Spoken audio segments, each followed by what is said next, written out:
Fala pessoal, tudo bem com vocês? Bora falar do Timão, porque tem novas sobre Tite, os motivos da escolha e finalmente eu ouvi um amém. Hugo Souza e Coronado estão de volta. Chega mais, eu sou o Chico Garcia, inscreva-se no canal e vamos juntos.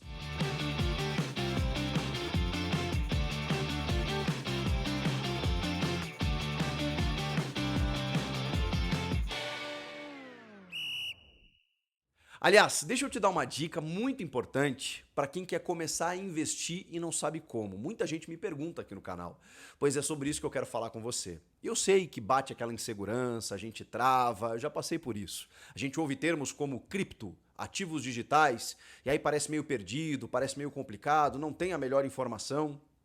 É exatamente para isso que eu estou aqui, porque o MB, o mercado Bitcoin, é a maior plataforma de ativos digitais da América Latina. E o MB está com uma campanha justamente para te ajudar a começar com segurança. E olha como é simples. Você vai abrir uma conta de graça mesmo, e não leva nem 5 minutinhos. Depois você investe R$ 50 a partir desse valor em qualquer ativo disponível. Em até 7 dias, o MB deposita R$ 25 de crédito na sua conta para você usar como quiser. Mas tem que fazer uma movimentação, tá? Não adianta deixar esses R$ 50 parado lá na carteira, porque senão você não ativa a recompensa. Tem que investir. Afinal de contas, é para isso que estamos aqui. Então, se você estava esperando um sinal para começar, tá aqui o empurrãozinho que faltava. O link está na descrição, onde você vai ter mais informações. Corre lá e aproveite com o mercado Bitcoin. Tite, o que falta, Chico, para o Tite ser anunciado? Detalhes, gente, detalhes. As conversas estão acontecendo, aconteceram mais uma vez nessa segunda-feira. Informação do meu irmão Ulisses Costa, que está acompanhando muito de perto essa situação, né? Tem também outros repórteres que eu fico acompanhando em contato, né? Você sabe, já citei aqui nos outros vídeos, o Pedro Ramiro, o Luiz Fabiani, o pessoal que está atentamente, né? Assim, em cima das fontes. Está muito difícil, porque a gente tinha um caminho do Dorival, de repente o Dorival deu uma ensaboada, assim, não sei se não quis se queimar com o São Paulo, já falei sobre isso aqui. O Corinthians ficou meio incomodado, mas ao mesmo tempo sabe que ele é um nome no mercado e que se a negociação com o Tite não rolar, o Corinthians vai ter que se voltar para o Dorival, e no momento em que o Zubeldia não cai do São Paulo, o Dorival está no mercado, então daqui a pouco essa negociação pode acontecer de novo e você não pode publicizar nenhum descontentamento, nenhum desconforto, por mais que, né, a opinião pública esteja aí. Então o Dorival segue ali, mas ele é uma opção, ele é uma vontade antiga do Corinthians, houve um contato inicial, mas o Tite, cara, o Tite ele tem uma relação diferente, vocês sabem, né? E dentro disso, o que mudou foi justamente o Tite dar o sinal positivo, dar o sinal, não dá para dizer outra cor, né? Dar o sinal preto e branco para que o Corinthians pudesse negociar com o Corinthians. Falei aqui, né? Muito apoio dos familiares, né? Do próprio filho dele, o Matheus, incentivando o Tite que estava esperando uma proposta saudita lá e tal. Peraí, deixa eu ver o que tem aqui. E o Corinthians está assim, mobilizado para convencer o Tite dentro de um projeto muito interessante, com um alto salário, com uma estrutura, entendendo que, e aí tem a ver com os motivos da escolha também, entendendo que o Tite é o cara que pode resolver muitos problemas, né? E a gente sabe que isso tem um lado positivo e negativo, porque muitos dirigentes fazem isso.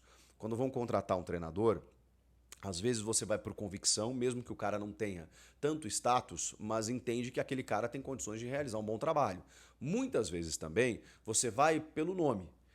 Pelo nome de um cara que pode se tornar um escudo daquela gestão para, nas entrevistas coletivas, né, blindar um pouco as críticas referentes aos dirigentes, aos jogadores e tudo mais. O Tite, para mim, e pelas informações que a gente tem, né, e para o Corinthians nesse momento, ele engloba tudo isso. Porque o Tite ele é um símbolo, né, cara? Então ele além de ser um baita treinador, os caras têm... Vamos falar da história do Tite? Aí eu vou ficar aqui até amanhã, né? Porque eu conheço o Tite desde o Caxias, tá, gente? Eu acompanhei o Tite desde o ano 2000. Então são 25 anos acompanhando o Tite por onde ele foi, tá? Por onde ele foi. Eu sou fãzaço do Tite. Acho que o Tite é absurdamente diferenciado em todas as esferas. Ah, mas os últimos trabalhos dele não foram bons. O do Flamengo realmente não foi. Mas aí o Vitor Pereira também não conseguiu, o próprio Renato Gaúcho saiu sem nenhum título, embora um aproveitamento melhor, mas teve problema de relacionamento lá e tal, o que é curioso, porque o Tite tem isso como uma das suas virtudes, para vocês terem uma ideia do problema que estava no Flamengo naquele momento, a questão Gabigol não pegou bem e tal. E na seleção, eu sei que muita gente questiona o Tite na seleção, mas, cara, eu acho que foram 2 ciclos maravilhosos. Nível de observação de atleta, sabe, conhecimento de jogador, erros ele cometeu, óbvio, como todos os técnicos cometem. E aí acho que nas Copas especialmente, né? Em 18 ele vai muito mal pelas escolhas, né? Muitos jogadores machucados. Em 2022 ele leva mais gente, ele tem mais alternativas, recursos. Também errou em alguma escolha aqui, outra ali, faz parte. Mas se a gente analisar o todo, o Tite é um baita técnico de futebol. E o Corinthians entende isso, que ele é um cara que chega, conhece o clube, conhece o elenco, conhece o futebol brasileiro, conhece a torcida, conhece o que é ser Corinthians. Se tem um cara que sabe o que é ser Corinthians, é o maior técnico da história desse clube, que passou por todos os altos e baixos possíveis, né? Desde Tolima até o título mundial em Yokohama. O Tite já viveu o Corinthians. Então ele não vai ser surpreendido. Ele não vai se espantar com uma Neoquímica Arena lotada, com a torcida cantando mesmo quando o time toma um gol. Ele não vai se espantar com isso. Ele sabe onde ele está. Então, a diretoria entende que o Tite, nesse momento da temporada, ele já chega, cara, me dá aqui minha mesa, deixa eu começar a trabalhar, porque ele já chega na página 2, na página 10, ele já avançou etapas. E, ao mesmo tempo, a gente sabe que o Corinthians vive uma ebulição política nos bastidores, com oposição, com a renovação e transparência querendo, né, o seu espaço o tempo inteiro. O Tite era ligado a esse movimento político. Então, o Tite é um cara que ele consegue transitar, até pelo tamanho que ele tem, em toda a esfera política. Eu acho que vai dar uma acalmada política na própria oposição, nos próprios conselheiros, de pensar, caramba, é o Tite. Não vamos botar a mão no Tite, né, cara? Ninguém vai meter a mão no Tite. Então, eu sei que lá eles são sedentos pelo poder e são capazes de tudo. Mas o Tite, ele é um cara que blinda isso. Que passa por cima de tudo isso. Então, por isso, o Tite é, nesse momento, o escolhido. Agora, para que ele vire técnico do Corinthians, restam apenas alguns detalhes. A ideia é que nessa terça-feira, esses detalhes que tem a ver com o projeto, tem a ver com a questão salarial, com metas, isso tudo não é feito de uma hora para outra. E como o Corinthians não começou a conversar com o Tite lá quando demitiu o Ramon, e sim agora, nesse final de semana, então a coisa ainda está muito vagarosa. Ela começa num campo ainda especulativo, num campo de sondagem, no campo do movimento que faz o staff do Tite em direção ao Corinthians, do tipo, tá, peraí, vamos ouvir. E aí quando começa a querer ouvir, opa, aí o Corinthians se mexe para mostrar um projeto pro treinador, aí eles marcam uma reunião, aí essa reunião acontece no sentido de, ó, nós estamos nessa situação, você tá esperando proposta, não tá, qual o teu sentido, objetivo de carreira, não sei o quê, nós temos esse elenco, contratar nós não vamos e tal. É uma conversa muito complexa, ampla, que não se resolve em 20 minutos. E aí depois, para botar tudo isso no papel, em termos de salário, para ele, para a comissão, metas, objetivos, cláusulas, tudo isso demora, gente. E é por isso que, se tiver uma definição nessa terça-feira, vai ser ainda rápido, tá? Vai ser ainda rápido, porque tem que ser. Já tem jogo na quinta, que é contra o Racing do Uruguai, o saco de pancadas do grupo da Sul-Americana. Pode ser o Orlando Ribeiro, tá tudo certo. Mas no fim de semana tem o Flamengo. E aí é claro que o Corinthians já quer ter o Tite na sua casa-mata, como a gente fala no Sul, e o Tite conhece bem essa expressão, para poder comandar o Flamengo pelo Campeonato Brasileiro. Então, a expectativa é que nessa terça tudo se resolva. É esse o pé da negociação. O Tite já ouviu o Corinthians já ouviu o que o Tite quer, vão chegar num denominador comum, botar tudo no papel e nessa terça-feira trocar minutas, advogados, vai para lá, vai para cá, não, eu fecho, é isso aqui, e preparar um anúncio. Se o Tite aceitar. Porque, obviamente, né, pode ser, não dá para cravar, vocês já viram que tudo muda de uma hora para outra. Se o Tite chegar e falar assim, ó, não, beleza, escutei, fica para um próximo momento, pode acontecer, gente, pode acontecer. E dizer, ó, não, eu vou seguir minha vida, vou esperar uma proposta saudita, vou ficar em casa. E aí o Corinthians tem que se voltar para outro profissional e pode ser que até o Dorival esteja entre eles, mas vai ter que encontrar uma solução. Neste momento, o mais próximo é sim a volta de Adenor Leonardo Bach, o Tite.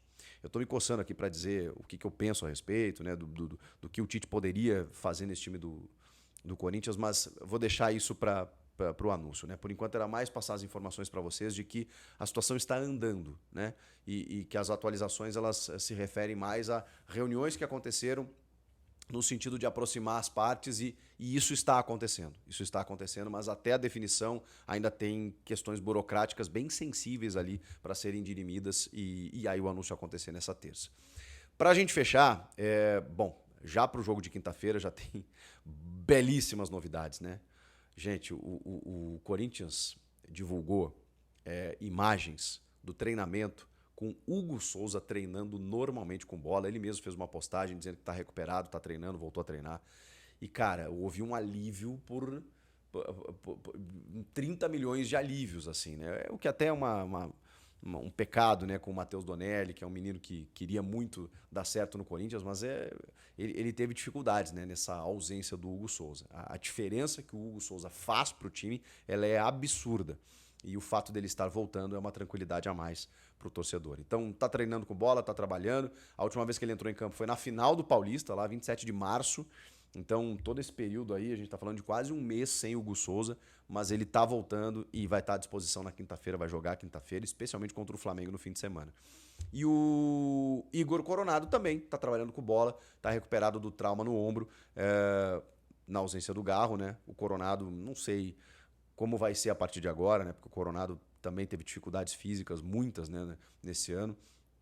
Se ele vai começar como titular, mas não deixa de ser uma alternativa. Mas especialmente a do Hugo, né? A do Hugo Souza, ela já resolve metade dos problemas do time, né? Porque quando passa pela defesa, dificilmente passa pelo Hugo. Mas o técnico a gente vai saber já já. O que vocês estão achando disso tudo? Que novelinha, hein? Virou uma novelinha, não tem jeito, né? Porque não é fácil e o Corinthians mirou alto. E quando teve a sinalização positiva do principal nome possível, que era a volta do Tite, o Corinthians parou tudo, parou as máquinas e disse, peraí, vamos focar os nossos esforços em trazer esse cara, porque esse cara pode resolver o nosso problema. Mais do que resolver o nosso problema, pode nos dar títulos e colocar o Corinthians onde a gente quer. Eu penso isso, sei você. Comenta aqui, inscreva-se no canal e eu volto na próxima. Tchau!